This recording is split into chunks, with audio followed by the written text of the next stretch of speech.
Kule. Ya ndiripo patini. Kule mazwana anota ndipo. Kule mimi ndima katanga. Muzari kwa muzari popota. Mira ndanga ndataura inini muzari mapopota. Kule mimi ndima katanga madhiri ese mimi. Takaronga sechikwata. Anditi tikati tura kuenda kwa rekodi kwa mebo. Anditi toenda ikoko vanoendesa masongo radio mukarekota ipapo. Vanokuisa pa social media mukarekota ikoko. Anditi imi ndobva maenda nemasongo egospel mukati achaimbi sungura, achaimbi rumba, achaimbi kanindo, ndakunoimba gospel. Anditi masvika ikoko mukabva manorwa kanindo gospel zvese nedendera zvese makanosvika mukarwa ikoko. Andi ndizvo tere azizvo amuna kunorekota album rine masongo ese akasangana rimi. Saka mati isozwa sei kuti kune Hemas studio kuchegutu. Maizvo ndakaita nezuro ndakakwira bhazi cheusiku marara. Ndikabva ndaburutsirwa muchegutu chokuseni. Vanga kuvhura pai. Vangatovhura kare ndasara kutosvika tovhura kare ndowatoya akatonditora ndakaudza ndozivi zvomuchegutini. Vakatoti aiwa dotimirira ipapo paini chikena. Ndokandini. Ndokwatitori kulezo ndakarogara vacho ndakutsvagira chikafu apo kwapa mari vaenda kutsvagira chikafu kana Uber in kana kuti in drive in.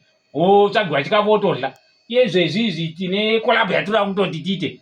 Ende pana vakatiudza kuti kauda collab nemuimba unoda ndo vanotaura naye. Handiti vokuudza zvezvo zvabva kumuimbi iwo toita saizvozvo zvotopera. Saka izvo tinoona imwe yatotogadzira pana paHemas studio. Hemas studio is part to the masong andaita pana pa vatotomanisa kuredio otorira pana asingeni ini ndongobvisa masoro anongodiwa mberi masoro ambiwa mberi kule toita kundiriri kumasaji kutotemei havana kumboti kwai vanotora zvetime kumaza vatondudza kuti kwai ingoni pamazuva mashoma wotohwa masongo ako atobuda watova nawo kwete zvouri kwai unonzi mwai masongo achambotora gore 16 days achimasiwa zvo mwedzi wei. Aiwa andikuisa vanondipa demo tisa kuti ningiri kuti ndiwe ndikuisai. Handina mborekota masongo atakaiminyora tese kuti hangu ndoresa kukanindo kanindo imwe yandaikudza kuti ndine kanindo iwai kule mira mumwe yatura kuita collaboration nemukomana upa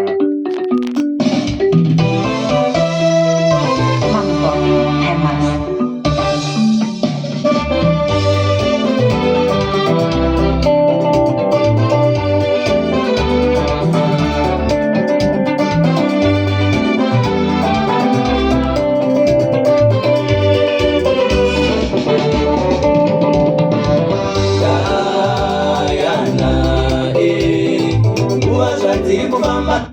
Kachongwe nde studio pa Hemas studio muchegutu ngomata panhamba dzavo zve motoaudzana ikoko kwete kuti unoda kutsindira mwana kuti wasimuke udzanai kuti Hemas studio pachegutu mwabata panhamba dzavo.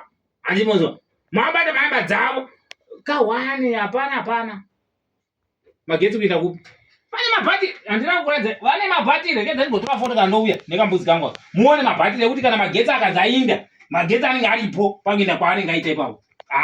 Iwe sound yacho nemichibuda panhingiri parokiti ane speaker yaunzi rokiti anaye iri kunonzi rokiti uri mukati muya vanenge vachikutaurudza pamaiki kuti chirimba apo anetse kwa kibo usina anoridza aiyo inandinozaona kuridza so asi andoridzaridza iyi kune vanotoridza anoziva kuti kana wangouya chete vandofonibva vodouya vokuzvamburira chizvamburo chero chine mamvemvemve makeyboard vanozvambura ipapo zvoti pana uda hendi yamambo yemazerika uda hendi yako kana hendi yani magitara ariko hapana chisiko ungokunya iwe munhu motoridza